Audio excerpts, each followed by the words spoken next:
आप कहीं घुसते हो, सीसीटीवी कैमरा लगा होता है, तो उसमें कई लोग दीवार पे लिख देते हैं कि आप जो है कैमरे की निगरानी में हैं। लेकिन ये आदमी इतना दुष्ट है कि इस कैमरे से तो डर जाता है, लेकिन वो परमात्मा कह रहा है कि मैं साक्षी हूँ। आप किसी कोने में भी जाकर के कोई कर्म करिए, जी। चाहे वो अच्छा कर्म हो, चाहे बुरा कर्म हो, उसकी दृष्टि वहां पर भी कैमरा उसका लगा हुआ है। ईश्वर जो है, परमात्मा जो है, वो कई नहीं हो सकते, एक ही होता है। हुँ। अगर कई परमात्मा होते तो फिर कई तरह के संसार भी होते, कई तरह की दुनिया होती। फिर तो बड़ी स्थिति गड़बड़ हो जाती। जैसे देश में एक ही प्रधानमंत्री होगा, अगर कई प्रधानमंत्री हो जाएं तो क्या होगा देश का? आज के समय में आध्यात्मिक ज्ञान कितना ज़रूरी है? ये डिप्रेशन, एंजाइटी, अवसाद, चिंता, इसका समाधान टैबलेट नहीं है। इसका समाधान आजकल के डॉक्टरों के पास में नहीं है। इसका समाधान यदि ठीक प्रकार से कहीं है तो वो केवल अध्यात्म में है। तो जब आज की युवा पीढ़ी अध्यात्म से जुड़ेगी, तब उसको पता चलेगा कि क्या कर्तव्य है और क्या नहीं कर्तव्य, यानी क्या करना चाहिए, क्या नहीं करना चाहिए। और यहाँ का जो वातावरण है, यहाँ की जो व्यवस्था है, उसको देखकर आपके मन में क्या विचार आता है? यहाँ जब आए तो जैसे लग रहा था कि वास्तव में हम शांति वन में ही आ गए। यहाँ की जो ब्रह्मा कुमारी की बहनें हैं और भाई हैं, वो सब ओम शांति बोलते हैं। वो ओम का नाम लेने के बाद में जो आत्मिक शांति मिलती है, वो उनके चेहरे से, उनके मुखमंडल से वो चीज झलकती है। यहाँ कोई ऊंच नीच का भाव नहीं है, जी, कोई जातिवाद नहीं है जी। कि तुम्हारी ऊंची जाति है, तुम्हारी नीची जाति है। यहाँ ऐसा भी नहीं है कि जैसे हमारे संतों में कोई जगत गुरु की उपाधि हो गई तो वो छत्र लगा करके बैठेगा, फिर आप उसके बराबर नहीं बैठ सकते हो, नीचे बैठना पड़ेगा। और महामंडलेश्वर आए और कोई नीचे साधारण वाला संत है तो वो महामंडलेश्वर के बराबर नहीं बैठ सकता।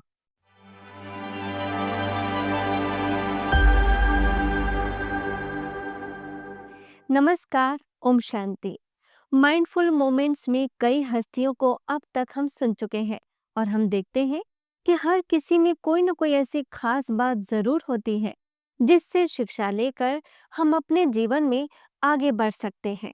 और हर बार की तरह इस बार भी हमारे साथ ऐसी ही खास शख्सियत मौजूद है, जिन्होंने अपना जीवन समाज के कल्याण अर्थ समर्पित किया है। जी हाँ, मैं बात कर रही हूँ श्री धाम वृंदावन से आध्यात्म गुरु महामंडलेश्वर स्वामी कृष्णानंद जी की, जो कि शास्त्रों का गहनता से अध्ययन कर लोगों के जीवन को सरल बनाने का प्रयास कर रहे हैं। स्वामी जी, आपका बहुत बहुत स्वागत है। ओम शांति। सबसे पहले मैं आपके जीवन के बारे में जानना चाहती हूँ कि आपके मन में ये संकल्प कैसे आया कि मुझे संत बनना है, क्योंकि जो युवा पीढ़ी है वो ज्यादातर भौतिकता के चकाचौंध में फंसी हुई है। तो आपके सामने कोई परिस्थिति आई थी या कोई घटना घटी थी या कोई अंतःकरण की प्रेरणा थी? देखिए, घटना घटित होने के बाद जिसको वैराग्य होता है, कभी कभी वो वैराग्य टिकाऊ नहीं होता है। स्वभावतः जो वैराग्य होता है उसमें एक स्थिरता होती है और उसमें फिसलने के चांसेस कम होते हैं। रही अध्यात्म की ओर झुकाव की बात, ये इस जन्म का नहीं है, ये बीज रूप में होता है। जन्म जन्मांतरों की यात्रा चलती है। तभी आपने देखा होगा कि किसी व्यक्ति के 4 बच्चे अगर हैं तो उसमें कोई बच्चा बड़ा धार्मिक होता है, कोई बच्चा शराब पीने वाला होता है, कोई बच्चा जो है द्यूत क्रीड़ा खेलने वाला होता है, कोई बच्चा हिंसा करने वाला होता है। जैसे माता पिता हैं वैसी ही संतान होगी, ये हम निश्चित रूप से नहीं कह सकते हैं। जैसे महाराज अंग बड़े धार्मिक राजा थे और उनका पुत्र हो गया वेन, वो अत्यंत दुष्ट और दुराचारी था, हिंसक था। ऐसे ही महाराज उग्रसेन बहुत धार्मिक थे, बड़े सरल थे और पुत्र उत्पन्न हो गया कंस जैसा। श्रीमद् भगवद गीता में कहा है कि यदा यदा हि धर्मस्य ग्लानिर्भवति भारत अभ्युत्थानम् अधर्मस्य तदात्मानं सृजाम्यहम् परित्राणाय साधूनां विनाशाय च दुष्कृताम् धर्म संस्थापनार्थाय संभवामि युगे युगे। कंस जैसे दुराचारियों को, अत्याचारियों को मारने के लिए, उनका संहार करने के लिए, क्योंकि जब कोई दुष्ट दुराचारी अधिक बढ़ते हैं पृथ्वी पर तो भार बढ़ता है, उस भार को दूर करने के लिए आते हैं और धर्म संस्थापनार्थाय पुनः सनातन धर्म की उसको सम्यक प्रकार से उसकी स्थापना करते हैं। तो कहने का तात्पर्य है कि जब मेरा जन्म हुआ, गर्भ से ही मेरी कोई जीवात्मा पिछले जन्मों की मेरी साधनाएं रही होंगी। जन्म कहाँ होना है ये भी प्रारब्धानुसार होता है। कोई व्यक्ति चाहे कि मैं यहाँ कैसे पैदा हो गया, ये उसके हाथ में नहीं होता है। इसलिए श्रीमद् भगवद गीता में कहा है कि तुम केवल कर्म करो, कर्मण्येवाधिकारस्ते मां फलेषु कदाचन। तुम्हारा केवल कर्म में अधिकार है, कर्म फल में नहीं। जन्म होना ये कर्म फल का परिणाम है।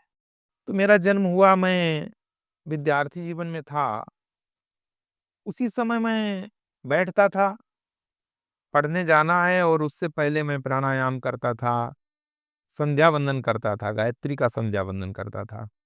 और आपको बड़ा आश्चर्य होगा सुन करके कि जब मेरा यज्ञोपवीत संस्कार भी नहीं हुआ था। यज्ञोपवीत संस्कार का मतलब होता है जो जनेऊ, वो भी नहीं हुआ था। किसी गुरु के द्वारा गायत्री मंत्र की प्राप्ति तभी होती है जब यज्ञोपवीत संस्कार किया जाता है। और उससे पहले ही मैं गायत्री मंत्र का जप करता था, प्राणायाम करता था, इत्यादि क्रियाएं करते करते ये स्थिति हो गई। मेरा जो शिक्षा रही वो लखनऊ के डीएवी डिग्री कॉलेज में पीसीएम ग्रुप से मैंने बीएससी की, फिजिक्स केमिस्ट्री मैथ से। पढ़ने जाता था, लेक्चर के लिए जाता था। जब वहाँ डिग्री कॉलेज में पहुँच गए तो वहाँ भी पढ़ने के लिए जाता था, लेकिन श्रीमद् भगवद गीता का अध्ययन करके, भले ही एक दो श्लोक पढ़ करके, कभी रामचरितमानस पढ़ करके, अन्यथा केवल पूजन अर्चन करके अथवा ध्यान करके मैं जाता था, ऐसे नहीं कभी जाता था। इसके बाद में एक अंदर से एक ऐसी प्यास थी जो समझ में नहीं आता था कि मुझे करना क्या है, कहाँ जाना है। तो फिर मैं बड़ी अंदर से छटपटाहट रहती थी। फिर मैंने किसी इंटर कॉलेज में मुझे पढ़ाने के लिए कि भाई आपको इंग्लिश पढ़ाना है, आपको मैथ पढ़ाना है। तो मैंने पढ़ाया भी कुछ दिन, जैसे स्वामी विवेकानंद ने कुछ दिन टीचिंग भी की थी। लेकिन फिर मैं चला गया बनारस, काशी चला गया। काशी हिंदू विश्वविद्यालय में बीएचयू में जाकर के मैंने शास्त्री का अध्ययन किया और आचार्य का अध्ययन किया। उसके बाद जब मेरा अध्ययन वहाँ से पूरा हुआ तो ये देखिए प्रारब्धानुसार पिछले जन्मों के ही संस्कार थे कि मुझे आकर के फिर से घर गृहस्थी संसार में रहना चाहिए था। लेकिन सारे सांसारिक लोगों के मध्य में रहते हुए भी मैं हरिद्वार से आगे ऋषिकेश पड़ता है, ऋषिकेश से पहले रायवाला पड़ता है, हरिद्वार से आगे रायवाला के जंगलों में गंगा लहरी पे एक हिमालय के योगी रहते थे। जीर्ण शीर्ण उनका शरीर हो गया था, बहुत ज़्यादा उम्र थी और बड़े सिद्ध संत थे। यक्षों गंधर्वों से ऐसे बात करते थे जैसे हम लोग आमने सामने बात करते हैं। उनका सानिध्य मुझे प्राप्त हुआ तो मुझे लगता है कि मेरा जो अध्यात्म का मार्ग था उसको एक निश्चित दिशा देने के लिए वो संत मुझे मिले और उसके बाद फिर मैं पूरी तरह से इस अध्यात्म के मार्ग में लग गया। फिर उसके कालांतर में कुछ समय के बाद फिर मैं संत चोला मैंने धारण कर लिया और मैं महामंडलेश्वर बन गया। अध्यात्म गुरु महामंडलेश्वर स्वामी कृष्णानंद के नाम से आज मैं जाना जाता हूँ और श्रीधाम वृंदावन में अभी रह रहा हूँ, लेकिन अधिकतर मेरा रहना ऋषिकेश के उन्हीं जंगलों में रहा। अब मेरा उद्देश्य है कि अध्यात्म के मार्ग में एक ऐसा केंद्र बनाया जाए जिसका नाम हो सनातन अध्यात्म केंद्र। जिसमें सनातन भारतीय संस्कृति जागरण मंच के द्वारा जो हमारी सनातन संस्कृति है, जो हमारी वैदिक संस्कृति है, जिसमें ये बताया जाता है कि हम शरीर नहीं हैं, हम आत्मा हैं। हम शरीर की स्थिति से ऊपर उठ करके आत्म स्थिति में जब होंगे, तभी उस परमात्मा तक पहुंच पाएंगे। इस ज्ञान का प्रचार प्रसार करने के लिए, अपने आप को जानने के लिए और संसार के भटके हुए लोगों को सही दिशा में लगाने के लिए अब मेरा जीवन समर्पित है जी। और मेरा कोई उद्देश्य नहीं रहा है। स्वयं भगवत प्राप्ति करना, स्वयं आत्म कल्याण करना, स्वयं परमात्मा प्राप्ति करना और समाज के लोगों को परमात्मा की प्राप्ति कराने के मार्ग में संलग्न करना। स्वामी जी, जैसे कि आपने ऑफ कैमरा भी बताया था कि आपने रामचरितमानस, शिव महापुराण और श्रीमद् भगवत गीता, इन तीनों शास्त्रों का गहनता से अध्ययन किया है। तो यदि कोई उसका सार जानना चाहता है, तो आप उन्हें क्या बताना चाहेंगे? एक एक शास्त्र अथाह है, एक एक शास्त्र जो है वो सागर की तरह है। श्रीमद् भागवत महापुराण अपने आप में 18 17 पुराणों के बाद में व्यास जी ने उसको प्रकाशित किया है। ठीक है, रचना नहीं की है। इनकी रचना कोई मनुष्य कर भी नहीं सकता है परमात्मा के सिवा। यहाँ पर भी आपके इस मंच पर जो कार्यक्रम चल रहा था, कोई कह रहे थे उस मंच पे कि देखिए भगवान श्री कृष्ण ने उपदेश दिया है जिस समय श्रीमद् भगवत गीता का, तो तुरंत तो लिखा नहीं गया। लिखा गया होगा तो जैसे अभी हमारी आपकी चर्चा चल रही है, बिल्कुल। यदि इस चर्चा का कोई रिकॉर्ड न हो, फिर कोई पूछे कि क्या चर्चा चली, तो लोग कल्पना। विस्मृति हो जाती है। जी। लोग जो है इसका निर्णय अपनी इस सांसारिक बुद्धि के अनुसार करते हैं, लेकिन यहाँ ऐसा नहीं है। जी। और व्यास जी कैसे हैं? ये श्री कृष्ण द्वैपायन व्यास हैं, जिनके अंदर दिव्य दृष्टि है, कि जिसने संजय को दिव्य दृष्टि प्रदान कर दी। जब धृतराष्ट्र ने पूछा कि भाई महाभारत का युद्ध होगा, उसे मैं तो देख नहीं पाऊंगा, मैं तो सुन नहीं पाऊंगा कि कहाँ क्या हो रहा है, तो मुझे कैसे पता चलेगा? तब व्यास भगवान कितने शक्ति संपन्न है, उनके अंदर कितनी दिव्य दृष्टि है और कितनी शक्ति है कि वो दूसरे को भी दिव्य दृष्टि देने की क्षमता रखते हैं। और वहां पर उन्होंने संजय को दिव्य दृष्टि प्रदान करी। तब संजय ने बैठ करके धृतराष्ट्र को संपूर्ण, जैसे लाइव टेलीविजन टेलीकास्ट चलता है जैसे, वैसे ही महाभारत का पूरा हाल सुना। देखते जा रहे हैं, बोलते जा रहे हैं, बताते जा रहे हैं। अब भगवान श्री कृष्ण ये कह रहे हैं, अब अर्जुन ये कह रहे हैं। श्रीमद् भगवत गीता में पहला प्रश्न केवल एक ही श्लोक आता है, धृतराष्ट्रवाच। धृतराष्ट्र जो है अज्ञान का स्वरूप है, मोह का स्वरूप है, और पहली बार ही पूछता है कि धर्म क्षेत्रे कुरुक्षेत्रे समवेतायुत्सवः मामकाः पांडवाश्चैव किम कुर्वत संजय। उसकी देखिए दृष्टि, उसकी मोह की पराकाष्ठा देखिए धृतराष्ट्र की। कह रहा है मामकाः, मेरे, अपने पुत्रों के लिए कह रहा है मेरे, यानी मेरे पुत्रों ने पांडवाश, और जो पांडु के पुत्र हैं, उसकी दूरी है अपने पराये की। जिसके अंदर अपने पराये का भेद हो, जिसके अंदर राग द्वेष हो, मेरा कुछ अच्छा हो जाए दूसरे का बिगड़ जाए, इसके अंदर ऐसी भावना होती है, वो धृतराष्ट्र होता है। मामकाः पांडवाश्चैव किम कुर्वत संजय। संजय उन्होंने क्या किया, कहने का मतलब ये है कि तब संजय उवाच आया। तब संजय दिव्य दृष्टि संपन्न है, और वो दिव्य दृष्टि किसने दी है? व्यास जी ने। ऐसे व्यास जी के द्वारा श्रीमद् भगवत गीता की रचना की गई है, प्रकाशित की। भाई ज्ञान तो वो भगवान श्री कृष्ण का है, केवल व्यास जी ने उसको प्रकाशित किया। जैसे नहीं कोई चीज लिपिबद्ध की जाए, गणेश जी के द्वारा उन्होंने बोल बोल के करवाया। आज लोग खोज कर रहे हैं, अमेरिका वगैरह लगे हुए हैं, कि भगवान श्री कृष्ण ने जो श्रीमद् भगवत गीता कुरुक्षेत्र के रणांगण में सुनाई थी अर्जुन को, उसके शब्द आज भी वायुमंडल में, अंतरिक्ष में घूम रहे हैं। उनको किस तरह से कैच किया जाए, हालांकि वो सूक्ष्मता में है। ये विज्ञान जो है आजकल की, ये भौतिक विज्ञान है, ये स्थूल विज्ञान है, इसलिए शायद संभव न हो। लेकिन हमारे शास्त्र कहते हैं कि शब्द ब्रह्म होता है। जैसे ब्रह्म कभी नष्ट नहीं होता, वैसे शब्द नष्ट नहीं होता, किसी लिखी हुई किताब को नष्ट किया जा सकता, किसी पुस्तक को हम नष्ट कर सकते हैं, लेकिन उस ज्ञान को नष्ट नहीं नहीं कर कर सकते। यदि हम आज के माहौल की बात करें तो आज के समाज में लोगों में बहुत सारा तनाव रहता है, अशांति रहती है और हर कोई चाहता है कि कोई ऐसा रास्ता मिले जहाँ हमें खुशी मिले। तो आपको क्या लगता है कि आज के समय में आध्यात्मिक ज्ञान कितना ज़रूरी है इन बातों के लिए? देखिए, डिप्रेशन, एंजाइटी, अवसाद, चिंता, इसका समाधान टैबलेट नहीं है। इसका समाधान आजकल के डॉक्टरों के पास में नहीं है। इसका समाधान यदि ठीक प्रकार से कहीं है तो वो केवल अध्यात्म में है। श्रीमद् भगवद गीता में ही भगवान श्री कृष्ण ने अर्जुन से कहा है एक जगह पर कि उद्धरेदात्मनात्मानं नात्मानं अवसादयेत, आत्मैव ह्यात्मनो बंधुरात्मैव रिपुरात्मना। उन्होंने कहा कि उद्धरेत आत्मनात्मानं, मनुष्य को अपना उद्धार स्वयं करना चाहिए, स्वयं अपना उद्धार करना चाहिए और कभी भी अवसाद में नहीं जाना चाहिए। ये कौन कह रहा है? भगवान श्री कृष्ण कह रहे हैं। कभी भी डिप्रेशन में नहीं जाना चाहिए। अवसाद का और भी अर्थ होता है, कभी अपना पतन नहीं होने देना चाहिए। अवसाद का मतलब ये भी होता है। तो फिर क्या करे?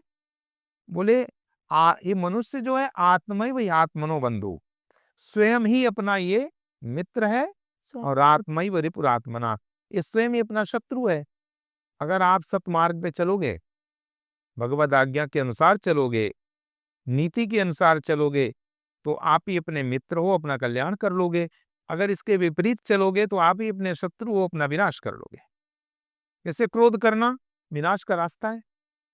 क्रोध करोगे क्या होगा? मरोगे, मारोगे, मारे जाओगे अथवा जेल जाओगे, विनाश हो गया ना। बुद्धि क्षीण हो गई, क्रोध किया तो क्या हो गया? हाइपरटेंशन हो गया।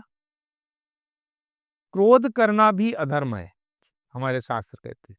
क्रोध करना अक्रोधा धर्म है। क्रोध नहीं करना चाहिए व्यक्ति को। तो इस तरह से चिंता भी नहीं करनी चाहिए, अवसाद भी नहीं करना चाहिए। ये चीजें हमारे कहाँ मिलती हैं? ये हमारे सनातन धर्म में मिलती हैं, हमारे श्रीमद् भगवद गीता में मिलती हैं। जी।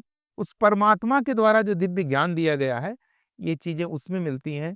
तो जब आज की युवा पीढ़ी अध्यात्म से जुड़ेगी, तब उसको पता चलेगा कि क्या कर्तव्य है और क्या नहीं कर्तव्य, यानी क्या करना चाहिए, क्या नहीं करना चाहिए। इसीलिए भगवान श्री कृष्ण ने अर्जुन से कहा, अर्जुन ने कहा एक बार कि जब कर्म बंधन में डालते हैं तो हे कृष्ण, हे वासुदेव, आप मुझे कर्मों में क्यों लगा रहे हो? तब भगवान श्री कृष्ण ने कहा कि नियतम कुरु कर्मत्वम कर्म ज्यायो ह्य कर्मणा, शरीर यात्रापि च तेन प्रसिद्धेद अकर्मणा। कि नियतम कुरु कर्मत्वम, जो तुम्हारा नियत कर्तव्य कर्म है अर्जुन, वो करो। नियत कर्तव्य कर्म कैसे पता चलेगा? शास्त्रों के द्वारा पता चलेगा, सदगुरुओं के द्वारा पता चलेगा, साधना के द्वारा पता चलेगा, श्रीमद् भगवद गीता के द्वारा पता चलेगा। तो वही भगवान श्री कृष्ण कह रहे हैं कि do perform your allotted duty. कह रहे हैं कि action is superior to inaction. कर्म न करने से कर्म करना श्रेष्ठ होता है, क्योंकि बगैर कर्म किए आप क्या कर्म नहीं करेंगे बताइए? प्रातःकाल उठेंगे तो शौचादि क्रिया करने नहीं जाएंगे क्या? प्यास लगेगी तो पानी नहीं पिएंगे क्या? वो भी कर्म है। स्नान नहीं करेंगे क्या? भूख लगेगी तो भोजन करेंगे, वो भी कर्म है। इसलिए भगवान श्री कृष्ण कह रहे हैं कि जब कर्म करना ही है तो फिर करना कौन सा है? नियतम कुरु कर्मत्वम कर्म ज्यायो ह्य कर्मणा, शरीर यात्रा पिचतेन प्रसिद्धेद कर्मणा। जी। कर्म किए बिना शरीर का निर्वाह नहीं हो सकता है। मतलब desisting from action you can't ever maintain your body. आप अपने जीवन का निर्वाह नहीं कर सकते हो बगैर कर्म किए। स्वामी जी, आप यहाँ पर पहली बार आए हैं अपने संस्थान के मुख्यालय में और खास धर्म सम्मेलन में हिस्सा ले रहे हैं। तो आपको यहाँ पर आकर ब्रह्मा कुमारी संस्थान के जो भाई-बहनें हैं, उनसे मिलकर और यहाँ का जो वातावरण है, यहाँ की जो व्यवस्था है, उसको देखकर आपके मन में क्या विचार आता है? यहाँ मैं जब आया, इसका नाम, जहाँ ये कार्यक्रम चल रहा है, शांतिवन है माउंट आबू में। जी। माउंट आबू अरावली की पहाड़ियों के मध्य इतना दिव्य स्थान है और यहाँ पर ब्रह्मा कुमारी के द्वारा शांति वन की स्थापना की गई और ये ब्रह्मा कुमारी संस्थान का मुख्य केंद्र भी है। यहाँ जब आए तो जैसे लग रहा था कि वास्तव में हम शांति वन में ही आ गए। यहाँ की जो ब्रह्मा कुमारी की बहनें हैं और भाई हैं, वो सब ओम शांति बोलते हैं जी। कि उनके जीवन में वो ओम परमात्मा का नाम है। वो ओम का नाम लेने के बाद में जो आत्मिक शांति मिलती है वो उनके चेहरे से, उनके मुखमंडल से वो चीज झलकती है। वो प्रसन्नता, वो चैतन्यता, वो आनंद दूर से पता चलता है। और यहाँ मैंने एक चीज बहुत देखी है। सबसे बड़ी बात तो आपके ब्रह्मा कुमारी संस्थान की ये लगी कि आपने मातृशक्ति को संगठित किया है। मातृशक्ति, और जब नई एज की, नई उम्र की लड़कियों को, महिलाओं को देखते हैं तो एक विचार उठता है अंदर कि ये ब्रह्मा कुमारी संस्था कितना बड़ा कार्य कर रही है कि यही लड़कियां, यही नई उम्र की महिलाएं संसार में यदि अन्यत्र होती तो ये कहां कहां और कितना भटक सकती थी। यहाँ ब्रह्मा कुमारी का मतलब है ब्रह्मचर्य का आचरण करना। जी। आपने ब्रह्मा कुमारी संस्था ने जैसे ही युवावस्था की दहलीज पर पहुंचने वाले युवक और युवतियां, जहां पर उनका भटकने का समय होता है, वहां पर उन्होंने ब्रह्मचर्या में लगा दिया। जी। ब्रह्मचर्य का पालन करवाते हुए उस परमात्मा से जोड़ दिया और मातृशक्ति को सम्मान दिया और मातृशक्ति को आगे ला करके उन्होंने इस समाज में एक पवित्रता का वातावरण।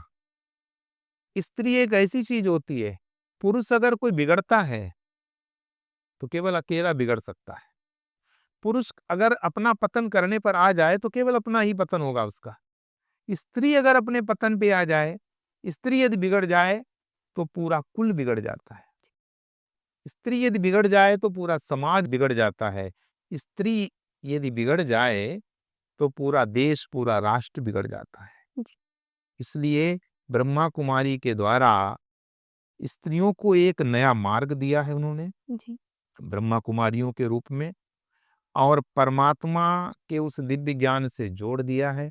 यहाँ आकर के मुझे बहुत अच्छा लगा इस ब्रह्मा कुमारी संस्थान में आकर के कि यहाँ कोई ऊंच नीच का भाव नहीं है, जी। कोई जातिवाद नहीं है जी। कि तुम्हारी ऊंची जाति है, तुम्हारी नीची जाति है। यहाँ ऐसा भी नहीं है कि जैसे हमारे संतों में कोई जगत गुरु की उपाधि हो गई तो वो छत्र लगा करके बैठेगा, फिर आप उसके बराबर नहीं बैठ सकते हो, नीचे बैठना पड़ेगा। और महामंडलेश्वर आए और कोई नीचे साधारण वाला संत है तो वो महामंडलेश्वर के बराबर नहीं बैठ सकता। और उनके अंदर देखो पद का भी अहम होता है, पद का बहुत बड़ा अहंकार होता है, धन का बहुत बड़ा अहंकार होता है। लेकिन श्रीमद् भगवद गीता में भगवान श्री कृष्ण ने अर्जुन से कहा कि समत्वम योग उच्यते। यदि उस योग में स्थित रहना चाहते हो तो आपको समत्व में रहना पड़ेगा, जी। समभाव में रहना पड़ेगा। और समभाव कैसे आ सकता है? ऐसे कभी समभाव नहीं आ सकता है, चाहे हम 1 वर्ष नहीं 1000 वर्ष तक चिल्लाते रहें, चीख चीख कर चिल्लाते रहें कि तुम समत्व के भाव में आ जाओ, तुम वासनाओं कामनाओं को छोड़ दो, तुम भगवत भाव में आ जाओ, कभी नहीं आ सकता है।